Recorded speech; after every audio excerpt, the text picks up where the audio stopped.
AI prompt engineering, ये शब्द आजकल काफी सुनने में आ रहा है। हाँ, बहुत ज्यादा। पर इसका सही मतलब क्या है? क्या ये बस मतलब एआई मॉडल को इंस्ट्रक्शन देने का कोई नया फैंसी तरीका है? ये सवाल तो है।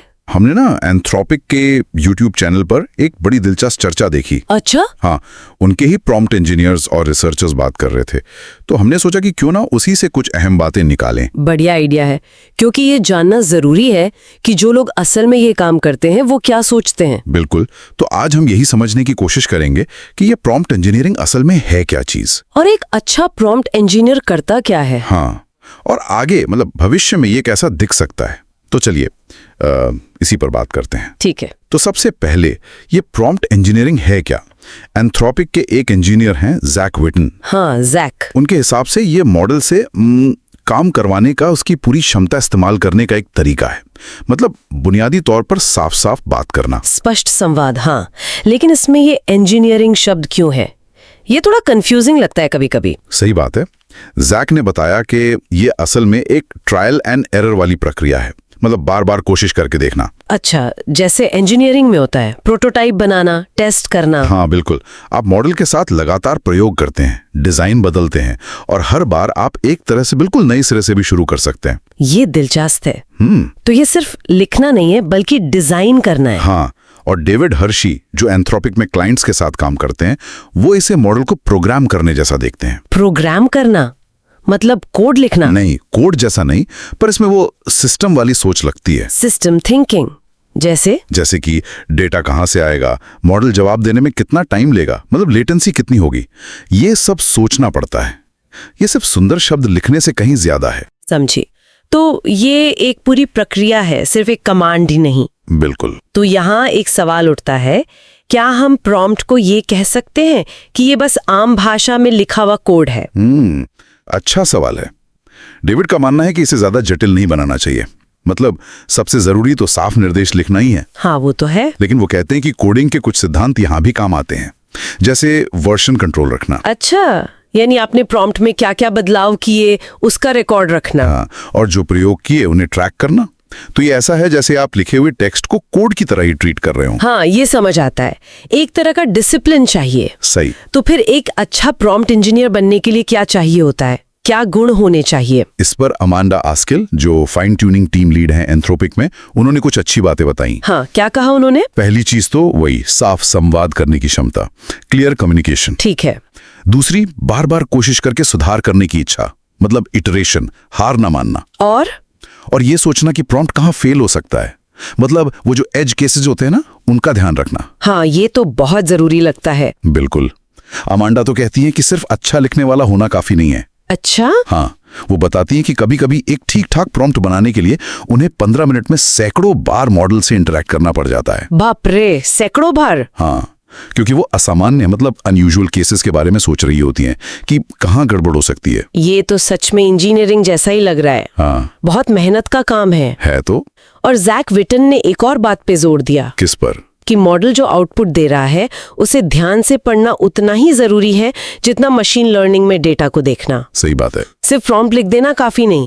हाँ, आपको देखना होगा कि मॉडल असल में आपके निर्देशों को समझ भी रहा है या नहीं, और कैसे समझ रहा है। बिल्कुल। और डेविड हर्शी एक और मुश्किल बताते हैं। क्या? अपनी धारणाओं को हटाना। मतलब हम अक्सर ये मान लेते हैं कि मॉडल को वो सब पता है जो हमें पता है। हाँ, ये तो होता है। हम अपने ज्ञान के हिसाब से लिख देते हैं और फिर प्रॉम्प्ट अधूरा रह जाता है। मॉडल को वो सारा कॉन्टेक्स्ट, सारी जानकारी देनी पड़ती है जो उससे काम समझने के लिए चाहिए। ये एक अहम नुक्ता है, हमें मॉडल के नजरिए से सोचना होगा। हाँ। अमांडा ने एक दिलचस्प टेक्निक भी बताई थी। अच्छा, क्या? कि कभी कभी मॉडल से ही पूछ लो कि भाई तुमने गलती क्यों की, या इन निर्देशों को कैसे सुधारा जा सकता है। अरे वाह, मतलब मॉडल से ही फीडबैक लेना। हाँ, और वो कहती है कि ये कभी कभी काम कर जाता है। मॉडल खुद बता सकता है कि उसे क्या समझ नहीं आया। ये तो बहुत स्मार्ट तरीका है ना?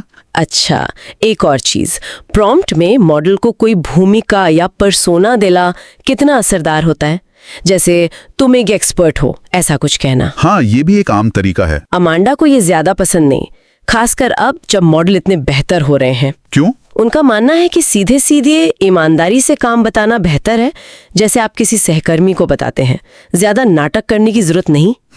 सीधा और स्पष्ट। हाँ। लेकिन जैक ने यह भी पाया कि कभी-कभी मॉडल को कोई रूपक मतलब मेटाफर देना मददगार हो सकता है। अच्छा, जैसे उन्होंने उदाहरण दिया कि किसी चार्ट की क्वालिटी चेक करनी है तो मॉडल से कहो कि उसे ऐसे ग्रेड दो जैसे वो कोई हाई स्कूल असाइनमेंट हो। ओह, इससे शायद मॉडल को क्वालिटी का लेवल समझने में मदद मिलती होगी। हाँ, शायद। तो ये पर्सोना वाली चीज थोड़ी मिली जुली है। लगता तो है। अच्छा, अब भविष्य की बात करें। प्रॉम्प्ट इंजीनियरिंग आगे चलकर कैसी दिखेगी? हाँ, ये बड़ा सवाल है।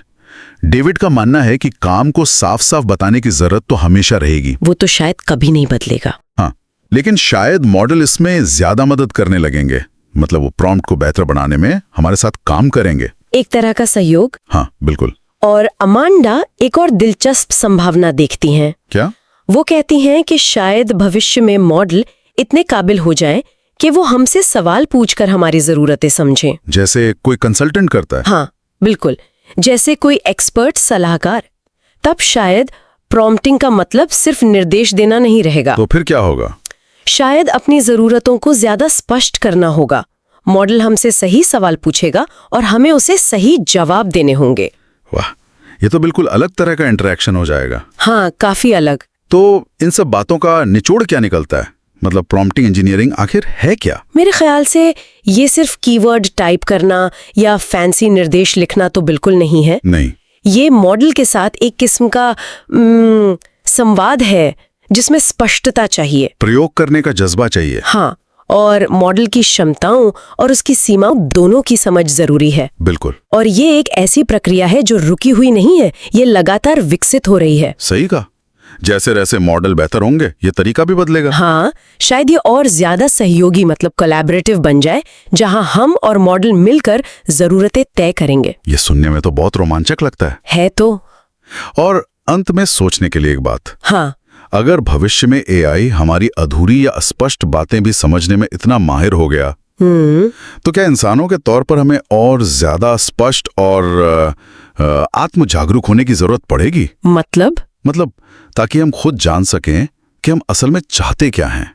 क्योंकि अगर हम ही क्लियर नहीं होंगे तो एआई को कैसे बताएंगे, चाहे वो कितना भी स्मार्ट क्यों ना हो जाए। वाह, ये तो बहुत गहरा सवाल है सोचने के लिए। क्या हमें खुद को बेहतर समझने की जरूरत पड़ेगी एआई से ठीक से बात करने के लिए? हाँ, शायद।